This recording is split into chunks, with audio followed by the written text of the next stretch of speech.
Hey, welcome to the DPP channel. Wow, it definitely has been a while since I last said all those. I don't even know how to begin, but welcome you guys to my gameplay content on the Union Arena TCG. Today we have perhaps one of my favorite anime, Jujutsu Kaisen, clashing against each other. Now Union Arena TCG has a good way of incorporating how the card effect works, similarly to how the anime is. So without further ado, let's dive right into the gameplay itself as the left player do start first for the purple JJK. The right player is going to play Sukuna, dropping a Nobara on play, drawing 1 and discarding 1. He's just going to discard his Sukuna finger, and similar to how the anime works for Sukuna, Sukuna does get stronger for each finger being thrown into the trash. Now for the left player, he does have 2 AP for this turn. He's going to drop the 0 cost from his hand and it's going to go for the 2 energy play with the Hanami. Now Hanami does actually reduce his cost by 1 if the opponent is playing blue or yellow, in this case the blue JJK. Now the does pass the turn straight away to the right player as he does drop the UG, looking at top 5 for more fingers. And does weave here, it's going to put it all to the bottom, but he does have actually 1 finger to start with already, which is pretty strong. It looks like he does play another UG, setting him up to 5 energy and basically preparing for his next turn where he does have the 3 AP. Now the left player does have access to the 3 AP now, and he's going to actually just consider how to play in this turn. He does have the Toji in hand, so you're going to see him actually dropping 1 more energy into the energy line, pushing it up to 5, and then using their Junpei to push it to 6, allowing him to drop that 2 back-to-back Tojis, which is pretty menacing given that it has a 5k body, and 5k in this game is actually pretty tough.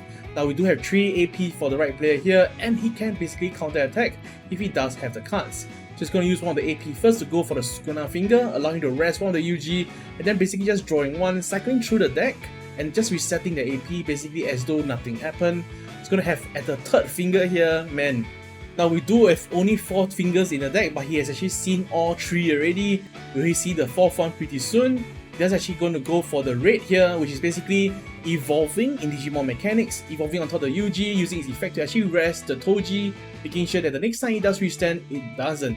So he's looking at top 5, he doesn't search for the shrine or the singer, so he does weave there, he's going to drop another UG.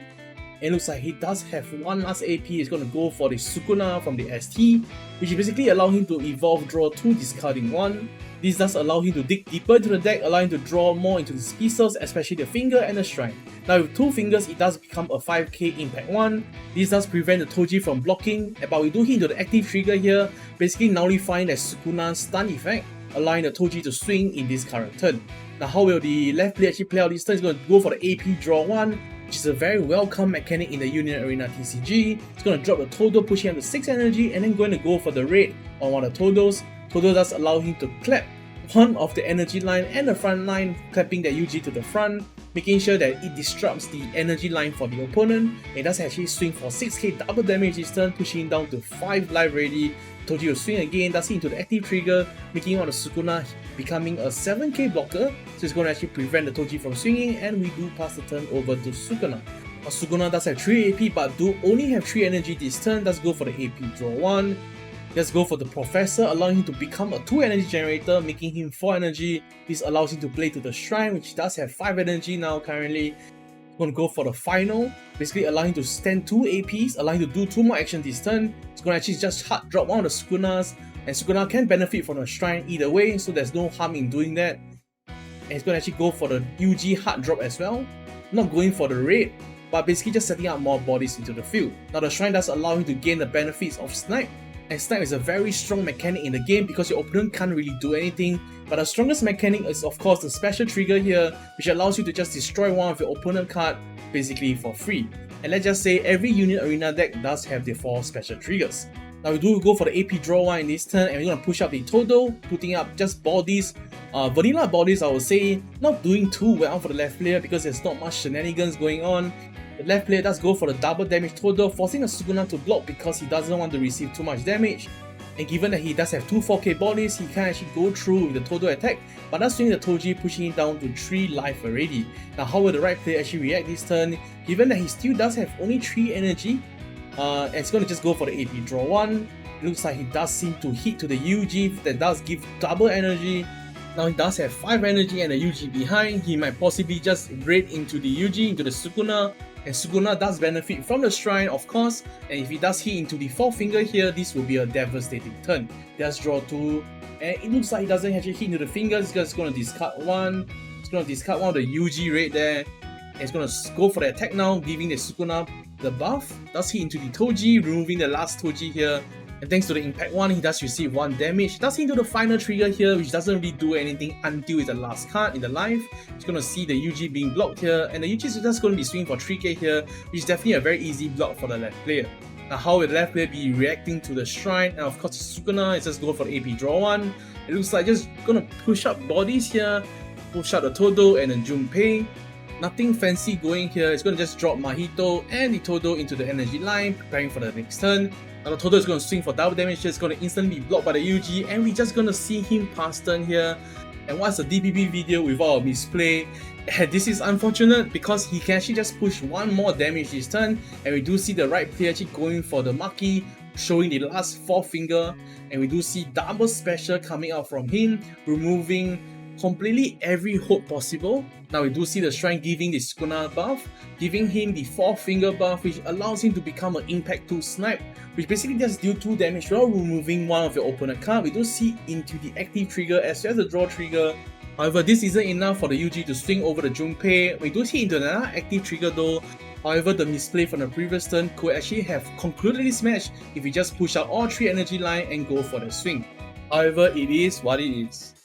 Now let's talk about the UG Sukuna deck list. Now this isn't a one-to-one copy of the deck list shown in the gameplay itself, so this is just a reference for you guys who is interested to building the Sukuna deck list. Now starting from the top, we do have the 4 0 cost UG, pretty self-explanatory. You do really need a 0 cost to play the game.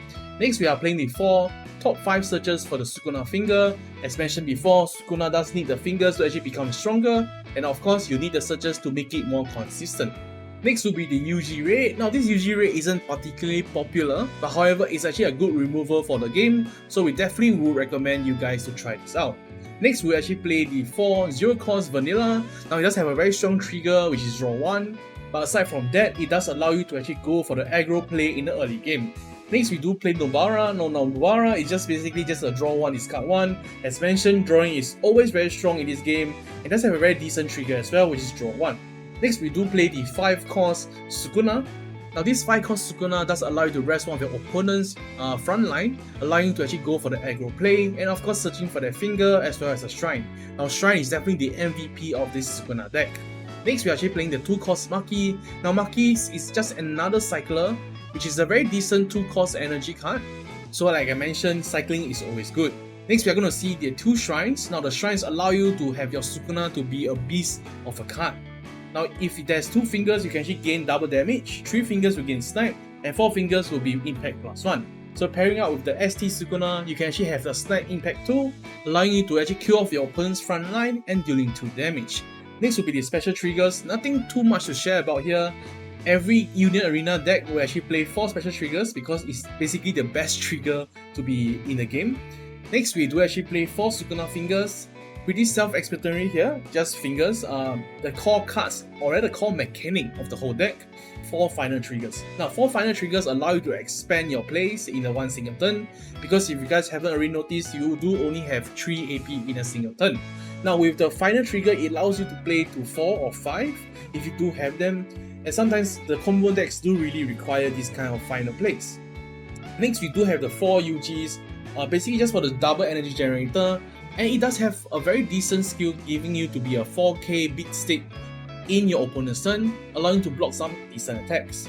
Next we're going to play Sukuna ST. Now Sukuna ST here is actually the best Sukuna you're going to play because it does give you the on play draw 2 discard 1, and of course the impact +1 and a 5k attacker.